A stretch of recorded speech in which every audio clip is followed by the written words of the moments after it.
La 15e épidémie d'Ebola a duré 1 mois et 12 jours dans la zone de santé de Beni. Un seul cas a été enregistré après le décès d'une femme et a été traité à l'hôpital général de référence de Beni. Cette épidémie a été vite maîtrisée et contenue dans une seule aire de santé sur les 22 qui compte la zone de santé grâce aux acquis des précédentes épidémies et à l'expertise des équipes locales, affirme le ministre congolais de la Santé publique, Hygiène et Prévention, Jean-Jacques Mbungani. Grâce aux acquis des précédentes épidémies et l'accompagnement de la province et du niveau national, l'expertise des équipes locales et leur professionnalisme ont permis de contenir l'épidémie dans les limites de l'aire de santé de Bouta-Nouka dans la zone de santé de Beni.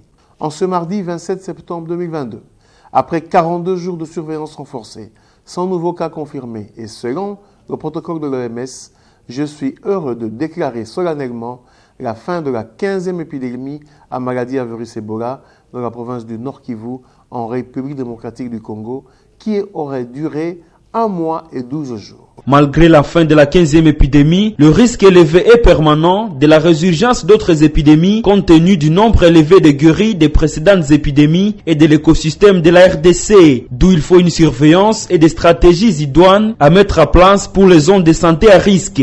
Chers compatriotes, l'écosystème de notre pays et le nombre élevé de guéris des précédentes épidémies de la maladie à virus Ebola constituent pour notre pays un risque élevé et permanent de résurgence des épidémies de la maladie à virus Ebola. C'est pourquoi nous devons renforcer davantage notre surveillance épidémiologique en général et particulièrement autour des guéris, tout en réfléchissant sur des stratégies idoines à mettre en place pour toutes les zones de santé à risque. Au moment où la RDC déclare l'enfant de cette 15e épidémie du type Zaïre, l'Ouganda vit la souche Soudan, d'où il faut un renforcement de la surveillance transfrontalière et un plan de préparation mis en place au Nord Kivu et Ituri pour être capable de détecter rapidement d'éventuelles urgences de santé publique, conclut le ministre congolais.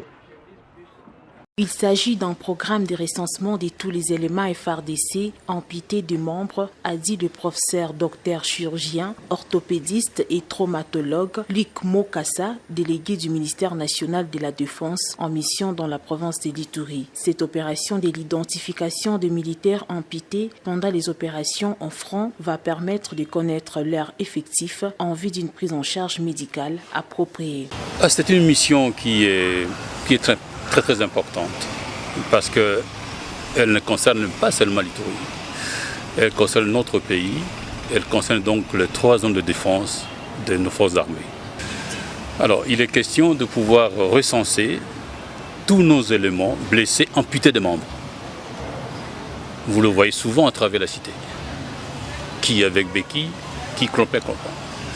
Il a plu à son Excellence, Monsieur le ministre de la Défense nationale, ancien combattant, de pouvoir initier ce programme pour que nous ayons une idée des effectifs de ces éléments qui ont donné de leur vie pour assurer l'intégrité nationale et qui sont aujourd'hui, entre guillemets, comme abandonnés. C'est une opération qui est très importante et c'est la raison pour laquelle nous profitons également pour rappeler à tous ceux qui peuvent savoir où se trouvent ces éléments amputés, de le ramener à l'hôpital, au pavillon militaire. Nous avons commencé à travailler depuis samedi et nous continuons encore. Il est temps pour que tous ces éléments, tous ces patriotes qui ont donné de leur vie soient reconnus par l'État, entre autres par exemple par la réhabilitation physique. Ces programmes du ministère de la Défense lancés depuis le mois de juillet 2022 visent la réadaptation et la réinsertion de ces héros qui se retrouvent dans ces états au nom du sacrifice suprême à la nation congolaise. Notons qu'après Bunia, le délégué du ministre national de la Défense et ancien combattant va se rendre à Kisangani dans la province sœur de la Chopo pour la même mission. Avant de cracher la vérité devant la cour militaire, le prévenu Joël a sollicité quelques minutes de repos. 45 minutes après, il revient à la barre et donne la vraie version des faits. Il cite le colonel Kayumba et le colonel Mukalenga comme les commanditaires des braquages contre les convois des Chinois. Actez d'abord que le prévenu, après le repos pour calmer ses nerfs, il demande pardon à la cour pour l'avoir fait marcher. Maintenant, il veut dire la vérité, rien que la vérité. Allez-y, petit frère. Ngande nazawa batu batinda biso nini action wana ezaba colonel bango nyonso mbale. Voyager nanga okende Goma. Oui. Tokenda na colonel Mukelenge. Oui. Tokenda na mutuka na ye. Oui. Louis Joël, un taximan à ville de Bunia, et les prévenus au Touzo ont confirmé leur participation à cette opération criminelle et a coûté la vie à des ressortissants chinois mars dernier vers Nderembi en territoire de Romo. 4 lingots d'or et plus de $6,000 américains récupérés après ce braquage ont été remis aux 2 officiers FARDC, a-t-il ajouté. Ezalo bapanga kiango déjà soki bakambo perkité ndenge yenda atikala na oro mbale ya banani ya bakonzi. Yenda koyeba ndenge ya kokamufle biso mais ngala moni na osouffrir pamba la prison age nangeza mke ngalo bango polele bango mbale baebi action wana iletina batel dake koteka oro. Version confirmée par le prévenu au Touzo. Désolé la sapandi sekele po yenda tambola kina bango. Acte que à la question de savoir qui a organisé le coup, Otuz a dit que, en tout cas, il n'y a plus moyen. Joël a dit toute la vérité et a pensé secret. Le ministère public s'en réjouit. Et la vérité est éclatée aujourd'hui. Nous nous imprimons. Merci, monsieur le ministre. Mais les 2 officiers supérieurs des FARDC clament leur innocence, en même temps se rejettent la responsabilité. Ces procès, dirigés par le premier président de la Cour militaire de l'Ituri, colonel magistrat Dienga Akelele, se poursuit à la tribune officielle de Bunia.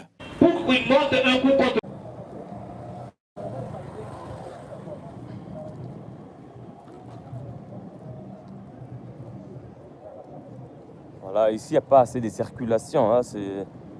C'est au centre-ville, c'est pas le centre commercial comme Birere, d'où nous venons. Nous faisons un petit tour pour vous montrer le mouvement dans la ville de Goma.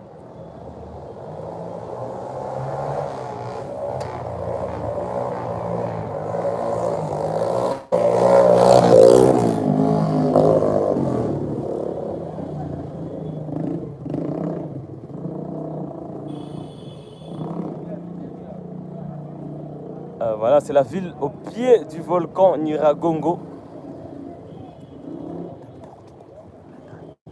Voilà, là, nous sommes en train d'aller vers un endroit emblématique de la ville, le rond-point Tchoukoudou.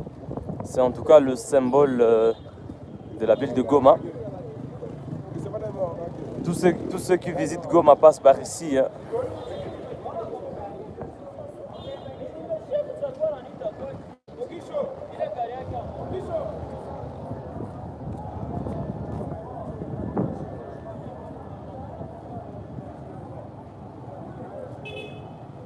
Voilà, nous sommes justement au rond-point Tchoukoudou. Voilà, nous allons traverser pour bien vous montrer le rond-point Tchoukoudou. Il est là, voilà, de part et d'autre, il y a des belles routes, hein, bien macadamisées. En tout cas, Goma, c'est aussi la beauté, hein, c'est parmi les 3 belles villes congolaises. De part et d'autre, vous voyez des bâtiments bien tapés. Voilà, c'est le rond-point Tchoukoudou. Pour les anciens de Goma, c'est le rond-point Bralima. Voilà. Voilà. Voilà la tortunette qui symbolise la ville de Goma, le Tchoukoudou. Voilà. Voilà.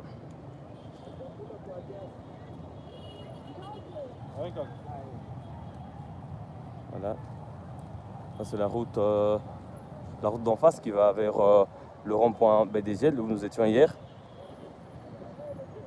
C'est un plan centre-ville de Goma vers la Grande Barrière, la frontière congolo-rwandaise.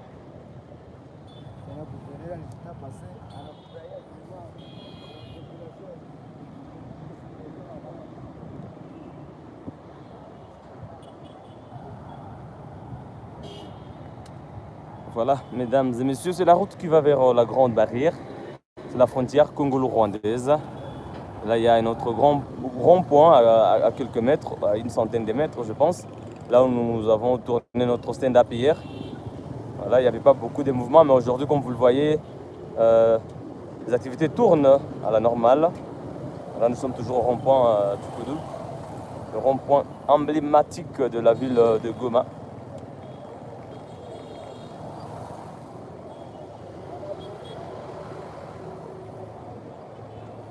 Voilà, des parts et d'autres.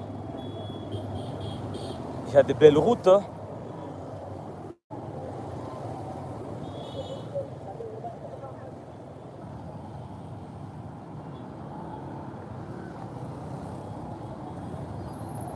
Voilà.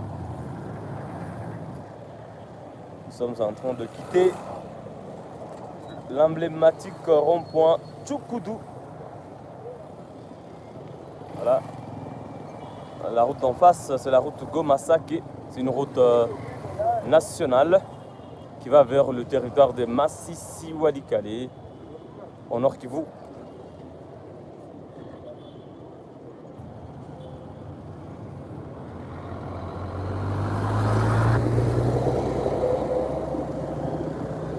Voilà. De très loin, vous voyez le mont Goma. Le mont Goma de loin. C'est aussi un espace vert, un espace touristique de la ville de Goma. Très bien connu pour ceux qui ont déjà fréquenté cette ville congolaise. Voilà. Des routes à sens unique. C'est dans la ville de Goma, mesdames et messieurs. Nous sommes en République démocratique du Congo, dans la province du Nord Kivu.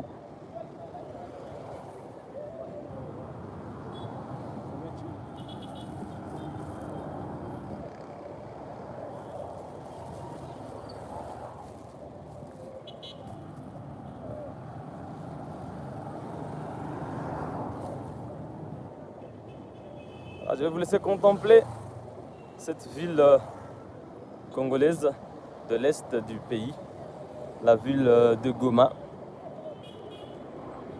qui était timide la journée d'hier, de lundi 26 septembre 2022. Là aujourd'hui ça tourne, ça déroule normalement, mais le message est passé, c'était de dire non à l'agression rwandaise, demander le départ de la MONUSCO et réclamer la libération de la cité frontalière de Bunagana, sous emprise du M23 depuis maintenant plus de 2 mois.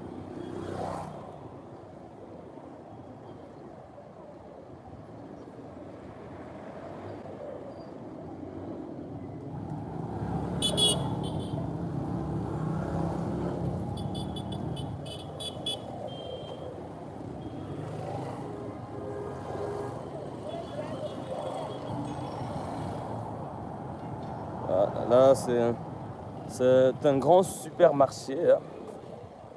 C'est peut-être le plus grand de la ville.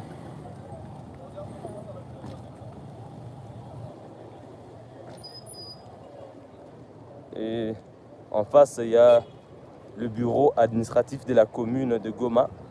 Parce que la ville de Goma compte deux communes, la commune de Karisimbi, la commune de Goma. Là, nous avons le bureau administratif de la commune de Goma. Voilà. Le plus grand supermarché de la ville. Voilà.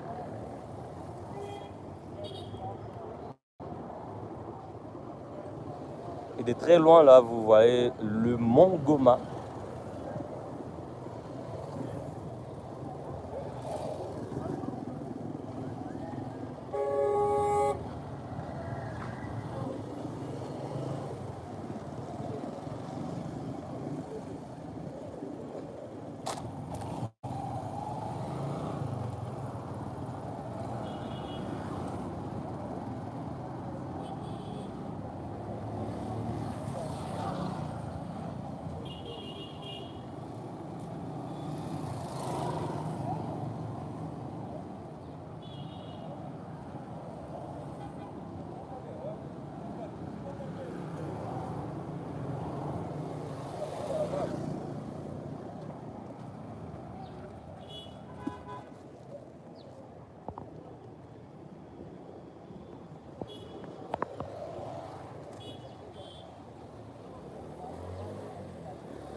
Là, nous sommes au quartier Le Volcan, dans la commune de Karissimbi.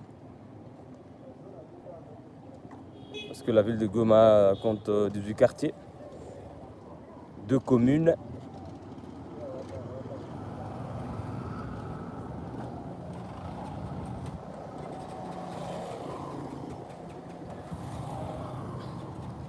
Mesdames et messieurs, nous nous excusons pour la qualité des sons.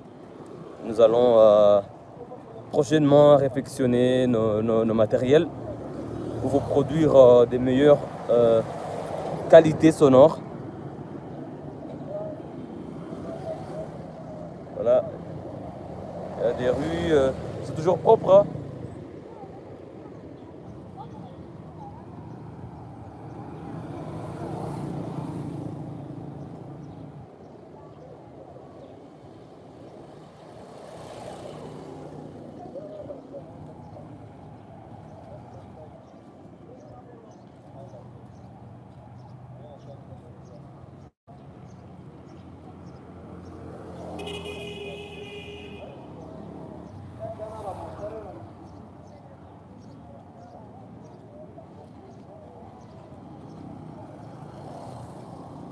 Voilà des immeubles de part et d'autre.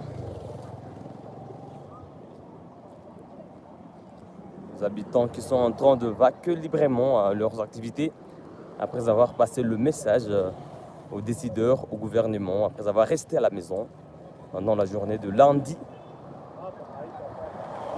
Retour aux activités dans la ville de Goma, chef-lieu de la province du Nord Kivu. Nous sommes bel et bien dans l'est de la République démocratique du Congo. Il n'y a pas que l'insécurité, il n'y a pas que des massacres. Il y a aussi des hommes d'affaires qui ont décidé de faire de Goma peut-être la plus belle ville de la RDC par des belles routes.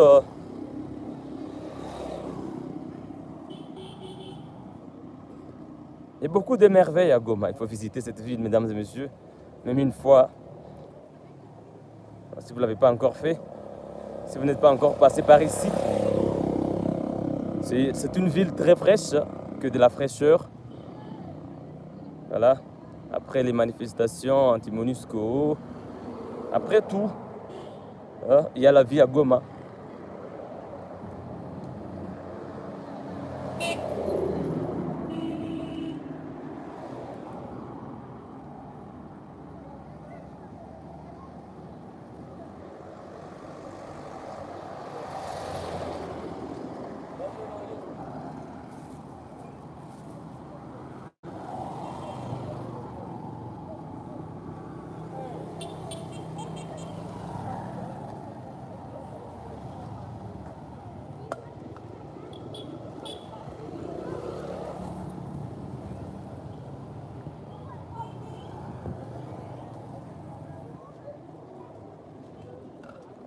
Là, nous nous approchons de notre endroit emblématique de la ville.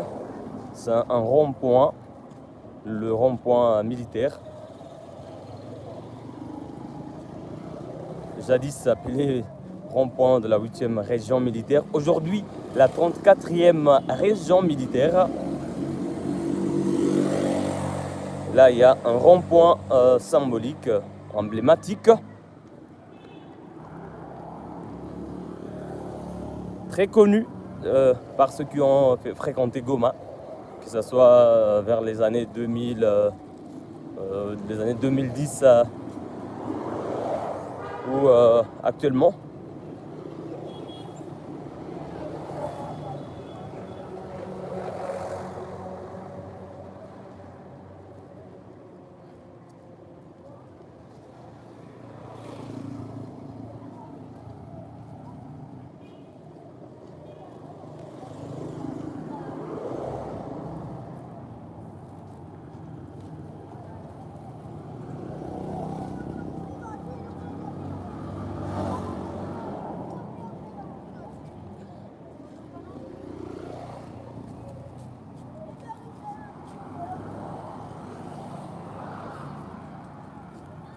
Voilà, nous sommes déjà à quelques mètres du rond-point militaire. À côté, il y a le cercle sportif de Goma. C'est aussi un endroit emblématique de la ville, historique, bien connu par ceux qui ont fréquenté cette ville depuis la nuit des temps.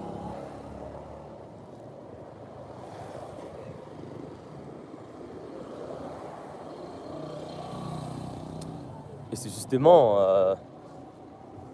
derrière, il y a le mont Goma. Le mont Goma, c'est un espace vert bien qu'envahi par certaines habitations et tout. C'est un endroit, c'est un site touristique. C'est le symbole même de la ville de Goma. Quand on parle du mont Goma, pour ceux qui ont déjà été dans cette ville, il y a le mont Goma.